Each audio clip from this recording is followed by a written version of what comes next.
सूरज की पहली किरणें घने जंगल के वृक्षों को चीरती हुई नीचे आ रही थी।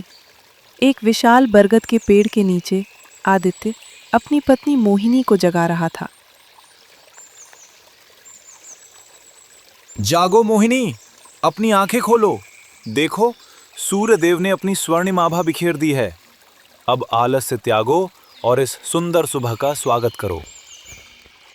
मोहिनी धीरे से अपनी आंखें मलते हुए उठी। उसने देखा कि आदित्य कुछ व्याकुल लग रहा है। क्या बात है स्वामी, आज आपके स्वर में वो खनक नहीं है। आप इतने चिंतित और परेशान क्यों दिखाई दे रहे हैं? क्या रात को कोई बुरा स्वप्न देखा? नहीं प्रिय मोहिनी, मैं किसी परेशानी में नहीं हूँ। मैं तो बस तुम्हें समय पर जगाना चाहता था ताकि तुम प्रकृति के सौंदर्य का आनंद ले सको। तुम यहीं रुको, मैं अभी तुम्हारे लिए पास के बगीचे से मीठे और रसीले फल तोड़ कर लाता हूँ। ठीक है स्वामी, मैं यहीं आपकी प्रतीक्षा कर रही हूँ।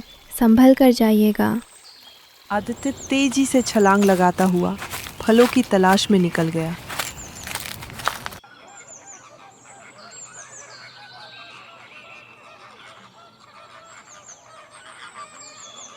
उसी समय महाराज विक्रम शिकार करते हुए रास्ता भटक गए थे। वे भूख और प्यास से व्याकुल थे। सुबह से इस तप्त जंगल में भटक रहा हूं। न कोई शिकार हाथ लगा और न ही कहीं जल की एक बूंद दिखाई दी। कंठ सूख रहा है। यदि भोजन न मिले तो कम से कम थोड़ा शीतल जल ही मिल जाए तो प्राण बच जाएं।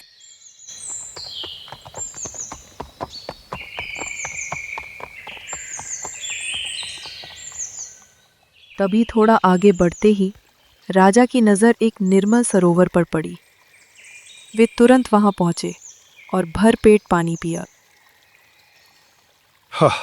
इस जल ने तो जान डाल दी। अब शरीर में कुछ शक्ति महसूस हो रही है। पास ही वो घना वृक्ष कितना शीतल लग रहा है। क्यों न थोड़ी देर वहां विश्राम कर लिया जाए। जैसे ही राजा उस वृक्ष के पास पहुंचे, उनकी आंखें फटी की फटी रह गई। वहां एक अपूर्व सुंदरी बैठी थी। यह कौन है? इस निर्जन वन में ऐसी दिव्य सुंदरी? इसकी कांति तो स्वर्ग की अप्सराओं को भी लज्जित कर दे। क्या मैं स्वप्न देख रहा हूं? मुझे इसके पास जाकर बात करनी चाहिए। राजा ने मोहिनी के पास जाकर ऊंचे स्वर में कहा, हे सुंदरी, कौन हो तुम और इस भयानक वन में अकेली क्या कर रही हो? मोहिनी ध्यान में मग्न थी। उसने कोई उत्तर नहीं दिया। राजा को लगा कि वो उसे अनदेखा कर रही है। क्या तुम बहरी हो या फिर तुम्हारा अहंकार इतना बड़ा है कि तुम एक राजा के प्रश्न का उत्तर देना भी उचित नहीं समझती? मेरी ओर देखो।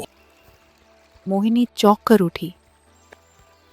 क्षमा करें, आप कौन हैं और मुझे इस प्रकार क्यों संबोधित कर रहे हैं?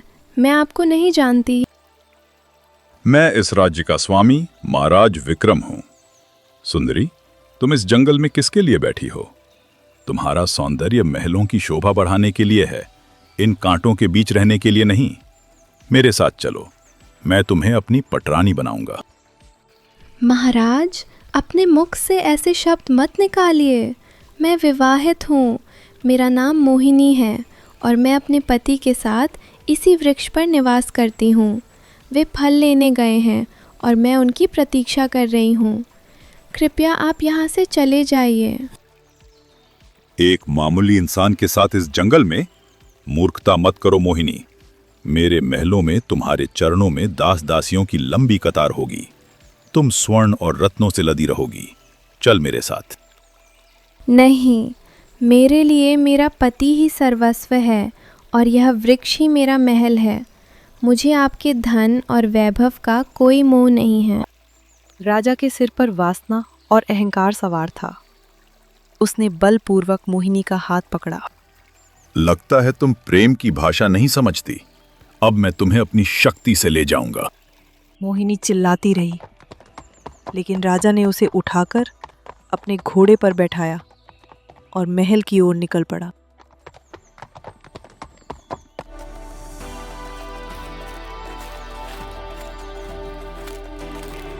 जब आदित्य फल लेकर लौटा तो वहां सन्नाटा था।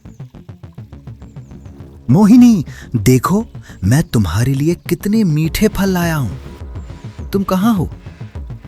बाहर आओ मोहिनी, मुझे डराओ मत। पूरा दिन बीत गया। आदित्य पागलों की तरह यहाँ वहां भटकता रहे। वो फूट फूट कर रोने लगा।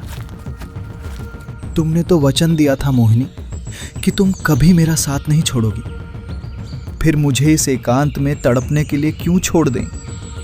अब मैं किसके लिए फल लाऊंगा? मैं किसके साथ बातें करूंगा?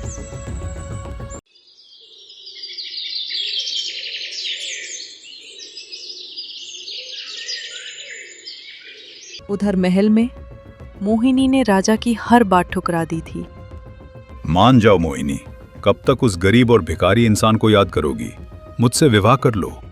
महाराज, मैं एक पतिव्रता क्षत्रानी हूँ। विवाह तो दूर, मैं किसी पुरुष का स्वप्न में भी विचार नहीं कर सकती। यदि आपने ज़बरदस्ती की तो मैं अपने प्राण त्याग दूंगी। ठीक है, मैं तुम्हें 6 महीने का समय देता हूं। यदि तब भी तुम नहीं मानी तो मैं बलपूर्वक तुमसे विवाह करूंगा।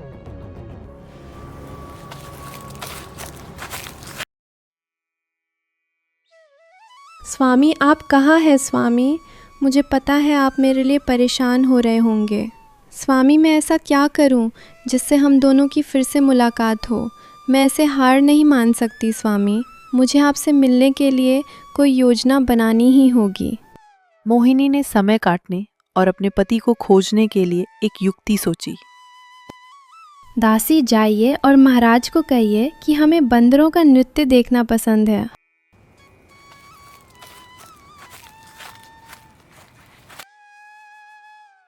दासी ने राजा से कहा कि मोहिनी को बंदरों का नृत्य देखना पसंद है। राजा ने पूरे राज्य में ढिंडोरा पिटवा दिया।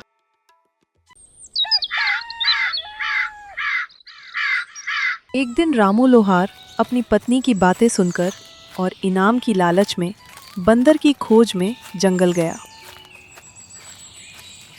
अगर मैंने बंदर को पकड़ लिया और उसका नृत्य रानी को पसंद आया तो, जिसे मैंने कल सुना था, तो महारानी मुझे सोने की मोहरों से लाद देंगी। चलो, जाल बिछाता हूं।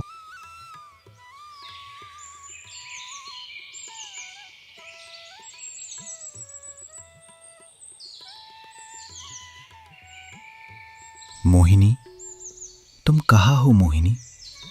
तुम्हारी याद में बहुत दिनों से भूखा हूं मोहिनी। तुम कहाँ हो? जल्दी वापस आओ मेरे पास।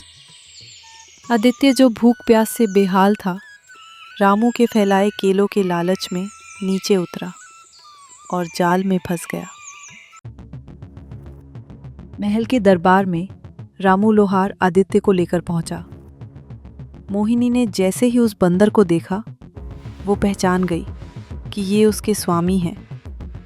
उसने राजा को कहकर रामू लोहार से उस बंदर को खरीद लिया और अपने कक्ष में ले गई। मोहिनी, तुम यहाँ और इस वैभव के बीच? क्या तुम सच में राजा की रानी बन गई? नहीं स्वामी, मेरे चरित्र पर संदेह ना करें। मैं तो आपकी राह देख रही थी। राजा मुझे उठा लाया था और आपको यहाँ तक बुलाने के लिए ही मैंने ये ढोंग रचा था।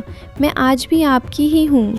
दोनों ने तय किया कि वे अवसर मिलते ही यहाँ से भाग निकलेंगे, लेकिन नियति को कुछ और ही मंजूर था। स्वामी, मैं नहाने जा रही हूँ। अब आप थोड़ा आराम करिए।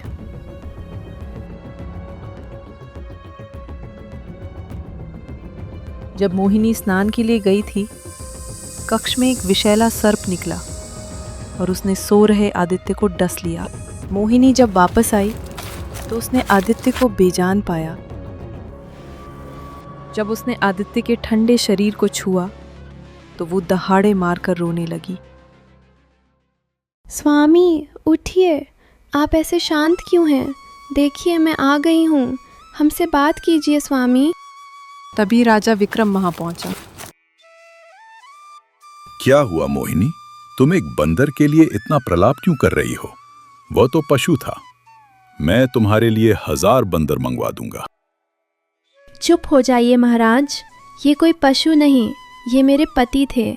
एक शाप के कारण वे इस रूप में थे, लेकिन उनका हृदय किसी भी मनुष्य से महान था।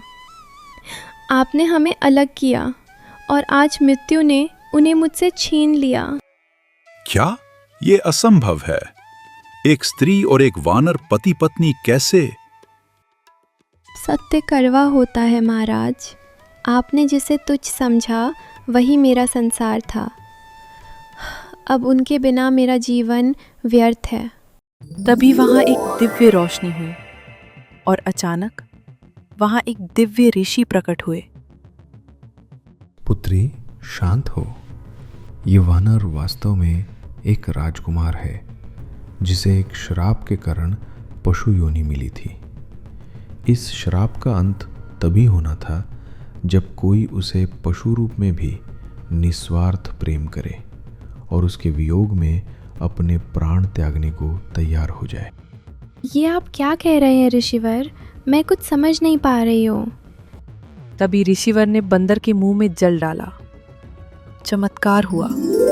वो मृत वानर एक अत्यंत तेजस्वी और सुंदर राजकुमार में परिवर्तित हो गया और उसके प्राण वापस आ गए। राजा विक्रम ये चमत्कार देखकर भयभीत हो गया और उसने मोहिनी की क्षमा मांगी और राजकुमार आदित्य और मोहिनी को एक दूसरे से शादी कराने का वचन दे दिया। Welcome to Sabtoon, where imagination comes to life. Dive into vibrant stories and creativity. Your destination for amazing animated adventures, captivating characters, and visual storytelling. Join cartoon lovers. Like and subscribe to Sabtoon for more content.